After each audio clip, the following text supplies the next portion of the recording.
Halo.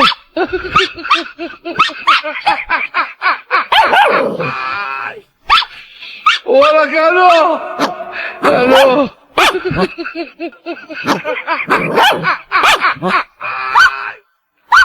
Wala halo. Halo.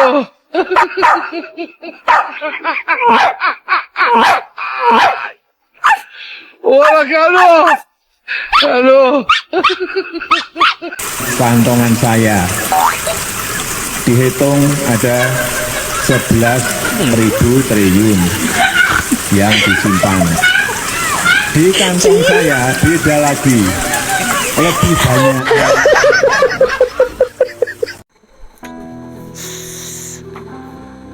Aduh, ini menurut saya sangat bahaya guys ya. Apa yang menjadi editan netizen terkait dengan Bang Hercules dan juga Pak Mulyono tadi, seolah Bang Hercules ini dijadikan sebagai anjing penjaganya Pak Mulyono. Dan siapapun yang berani menyentil Pak Mulyono ataupun keluarganya, maka Bang Hercules yang akan pasang badan dan menghadapi semua yang berani mengusik Pak Mulyono maupun keluarganya. Nah, saya kira ini sangat berbahaya. Apa yang menjadi editan netizen ini risikonya sangat-sangat besar. Kalau sampai orang-orangnya Hercules tahu dan melihat video ini, ataupun Bang Hercules sendiri yang melihat video ini, maka mereka pasti tidak akan terima. Tapi kalau diperhatikan baik-baik, apa yang menjadi editan netizen ini sangat pas juga. Ataukah skill dari netizen ini mengedit video tersebut sangat halus dan seolah-olah itu nyata, sehingga kita bisa menilai bahwa ini seolah-olah bukan editan tapi fakta yang terjadi. Aduh, maaf ya guys ya. Saya kira Mimin cuma mereaksi apa yang menjadi hasil karya dari netizen atau editan dari netizen, dan kalian yang menonton video ini cukup menikmati. Kemudian risikonya biar yang mengedit sendiri yang menanggung. Mimin tidak ikut campur soal itu.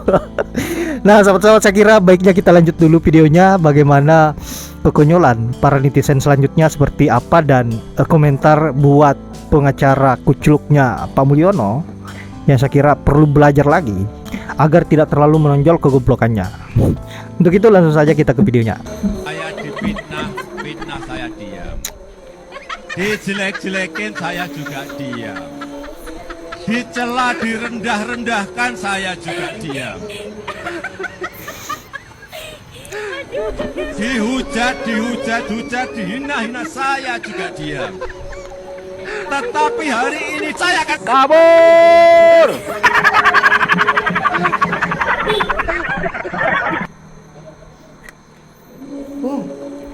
Apa yang kau diduga palsu, nggak dikejar dan tak ditangkap? Bikin tebak-tebakan pula nih Opung. Apa ya? Tapi menurut Opung semualah. Semua yang diduga palsu pasti dikejar, ditangkap. Contoh misalnya kendaraan dengan plat palsu. Diduga dia ada palsu, pasti dikejar terus ditangkap itu. Terus diduga ada misalnya uang palsu beredar. Wah, dikejar, diselidiki, begitu ketahuan ditangkap itu karena memalsukan. Terus ada juga yang orang gadungan, dia pakai polisi, ngaku polisi misalnya kan gitu, padahal dia bukan polisi. Itu kan palsu, itu polisi palsu. Itu pasti ditangkap, digebukin itu. Iya, tapi ini ada yang nggak ditangkap kok. Coba. Aduh. Apa ya, ntar. Oh, ingat Opung, ada itu perempuan palsu. Iya, perempuan palsu yang berkeliaran malam-malam itu, kadang-kadang di pinggir jalan atau di taman-taman. Itu ada ditangkap itu. Ada lagi coba. Apa lagi ya? Mungkin ini, Opung ini nakal nih. Itu ijazah yang diduga palsu nggak dikejar, iya kan? Tapi dikawal. Bisa dong.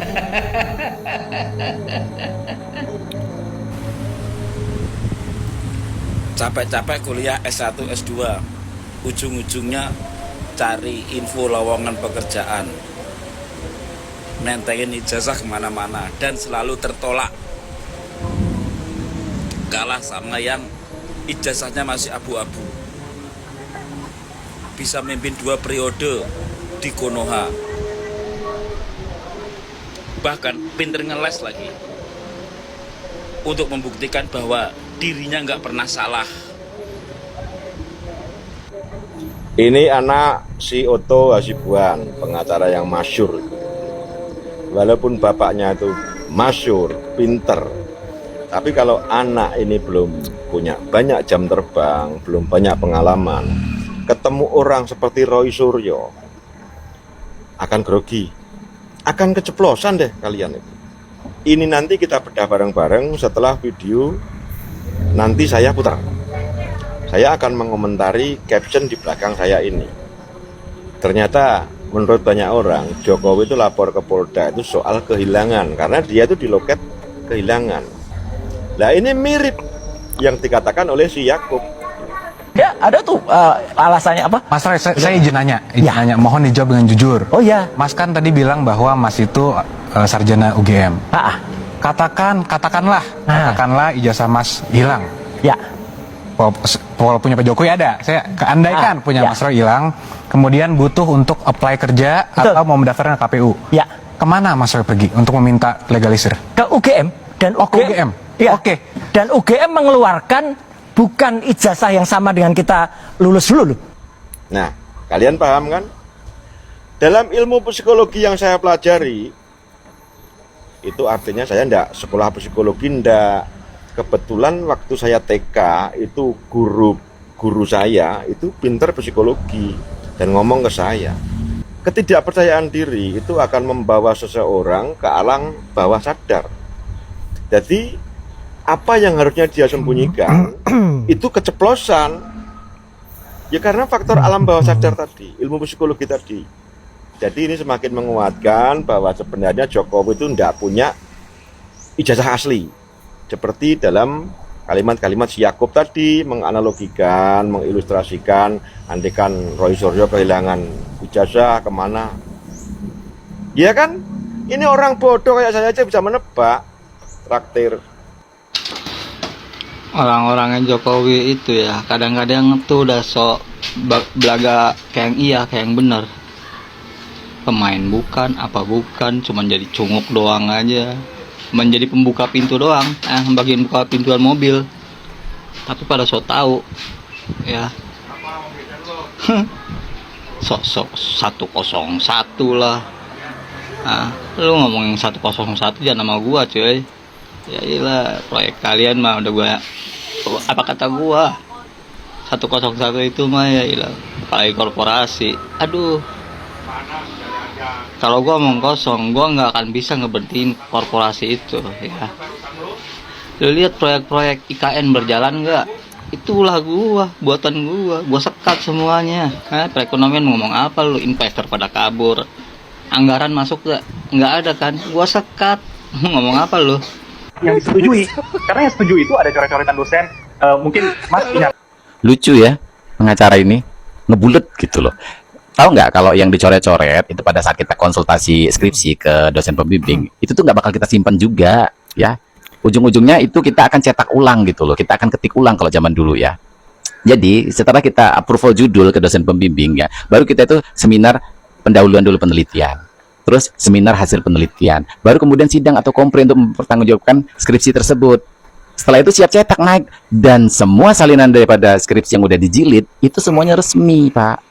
Jadi Pak Jokowi juga harus menyimpan salinan skripsi itu yang sama persis dengan yang di kampus, dan semuanya harus ditandatanganin. Nggak tahu kalau misalnya skripsinya dijokiin, kayak zaman sekarang kan banyak nih orang tuh joki skripsi gitu, makanya dia nggak tahu menahu soal bikin skripsi. Iya kan? Iya, jadi jangan aneh deh. Polemik beginian tuh nggak usah dilama-lamain. Udah terlalu banyak makan korban gara-gara ijazah ini gitu loh. Ya, tinggal tunjukin aja nih, Pak Jokowi pasti nyimpen skripsi yang sama persis dengan yang di kampus. Itu satu. Yang kedua, ijazah asli. Itu yang kedua. Yang ketiga, transkrip nilai. Karena Pak Jokowi juga bilang bahwa nilainya IPK-nya itu kurang daripada 2, dan itu nggak mungkin bisa wisuda, apalagi di UGM. Udah deh.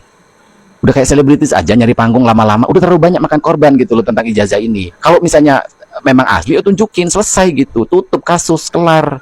Move on kita. Bikin robot, bikin drone, bikin rudal. Lama deh.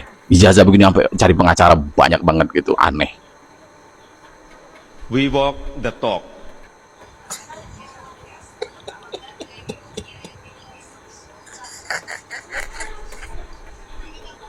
not only talk the talk.